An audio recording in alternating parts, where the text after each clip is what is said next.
There's a particular kind of moment that all in the family keeps returning to, almost like a heartbeat you start to recognize after a while. And it's that instant where something small is said, something that could go either way, something that could become a conversation or just fade into the background. And before it even has time to settle, Archie reacts, not thoughtfully, not carefully, but immediately, emotionally, as if the idea itself has already crossed a line before he's even fully understood it. And that reaction becomes the entire engine of what follows. I keep thinking about an episode built around something that sounds simple when you first hear it. A discussion about women working outside the home. Something Gloria brings up almost casually, not as a challenge, not as a confrontation, just as a reflection of what she's been seeing and thinking about. Maybe something she's read, maybe something she's experienced. And the way it lands in that living room is quiet at first, almost gentle. Like the beginning of a conversation that could stay calm if everyone let it. But that's not what happens, because Archie doesn't let it sit. He reacts instantly, and not with a question, not with curiosity, but with a kind of reflex, a defensive pushback that feels almost automatic, like he's responding not just to Gloria's words, but to everything those words represent to him all at once, without sorting through it. And what's fascinating is how quickly the room changes because of that.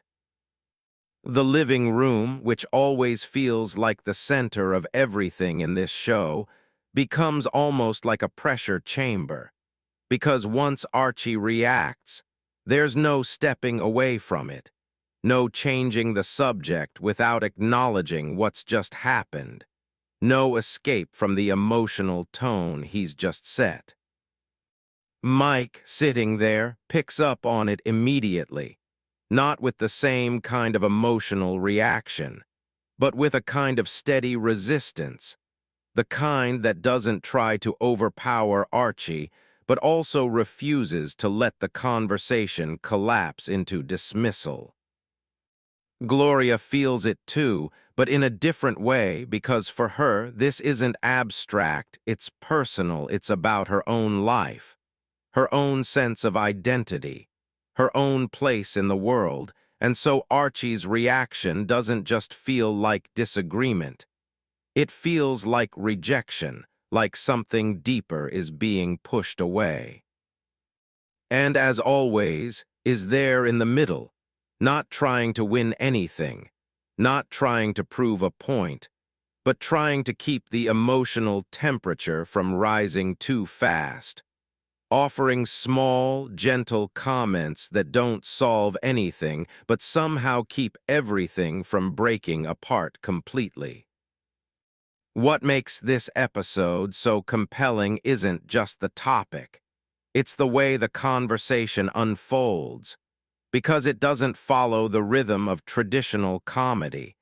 It doesn't build toward a single joke or a clear resolution. Instead, it moves in waves, each reaction leading to another, each interruption shifting the tone, each moment of silence carrying just as much weight as the words. Archie keeps reacting before thinking, and you can see it happening in real time. The way his responses come out faster than his understanding. The way he doubles down on something before he's even fully explained it. The way he interrupts not because he has something clear to say, but because he feels the need to push back immediately. And that's where the humor starts to take on a different shape. It's still there, people still laugh, but it's not the kind of humor that resolves tension. It's the kind that reveals it, the kind that shows you exactly where the pressure points are, exactly where the discomfort lives. Archie will say something that gets a reaction, something that sounds confident on the surface, something that feels like it should end the conversation. But instead of closing things off, it opens them up. Because Mike responds, because Gloria responds, because the idea doesn't just disappear. And each time that happens, Archie reacts again, a little faster, a little sharper, a little more emotionally, as if the act of being challenged is itself something he can't quite process calmly. You start to see the pattern not as a series of jokes, but as a cycle, reaction leading to reaction, emotion leading to more emotion, until the conversation isn't really about the original topic anymore. It's about how each person feels in that moment, how they're responding to each other, how they're trying to hold onto their own sense of truth. The 1970s context sits quietly underneath all of this, shaping it in ways that don't need to be explained directly, because you can feel it in the conversation, in the generational divide, in the expectations being challenged, in the sense that something is shifting in the world and not everyone is ready for it. That's part of what made the show so groundbreaking, the fact that it didn't hide from these conversations, didn't smooth them out, didn't turn them into something easily digestible, but instead let them play out in real time, with all the messiness and discomfort that comes with them. The living room becomes more than just a setting. It becomes a kind of arena, not in a dramatic or exaggerated way, but in a very human way, where ideas clash, where emotions rise, where people talk over each other and then fall into silence, where nothing is resolved neatly but everything is felt deeply.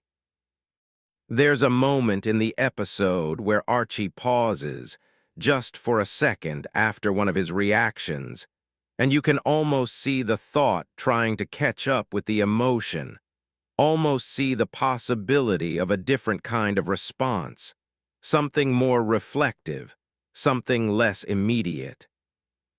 But it doesn't last.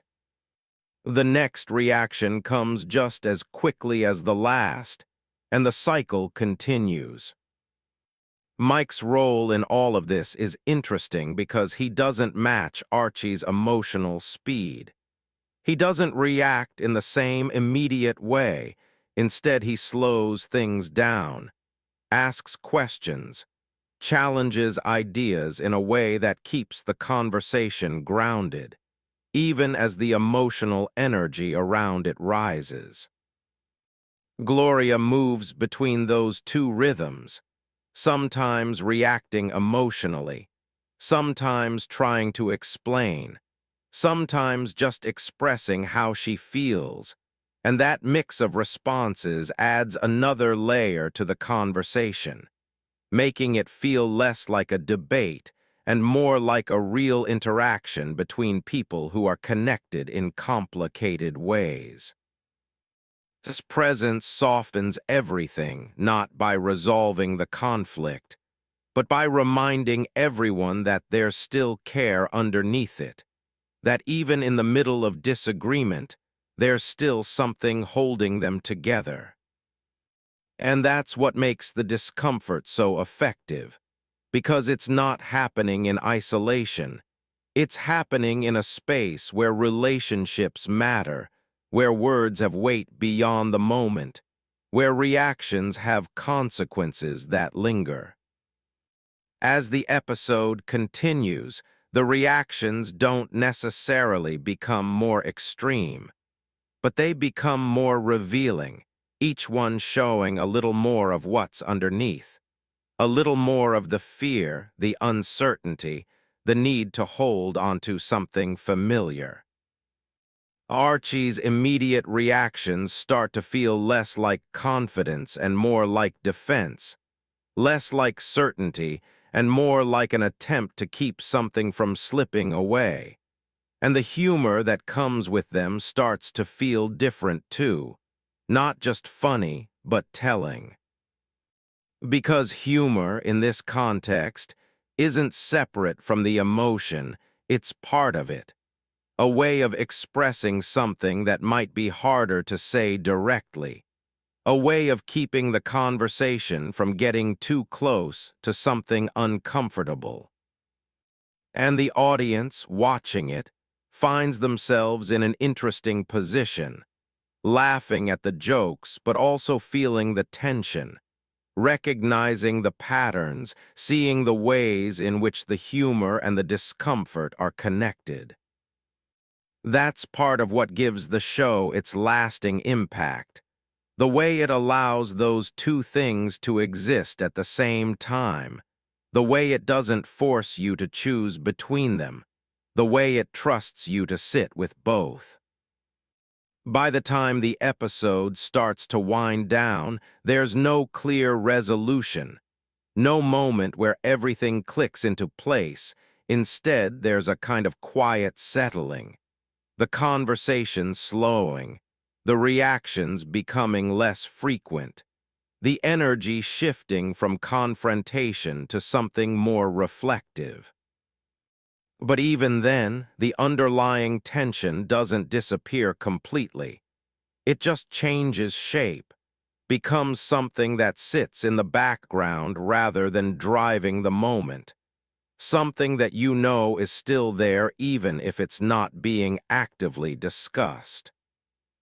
And that's what makes it feel real, the fact that the conversation doesn't end with a neat conclusion, the fact that the reactions don't suddenly become thoughtful and measured, the fact that the patterns you've been watching continue, even as the episode comes to a close.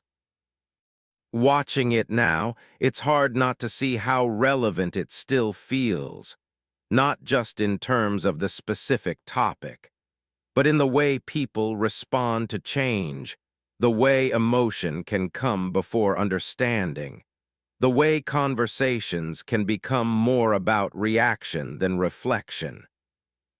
It's easy to recognize those moments, to see them in different contexts, to feel that same pattern playing out in new ways, and that recognition adds another layer to the experience, making it feel less like something from the past and more like something ongoing. What I appreciate most about this episode, and about the show in general, is that it doesn't try to fix that pattern, doesn't try to present a version of it where everything is resolved. Instead, it lets it exist, lets it unfold, lets you see it from different angles.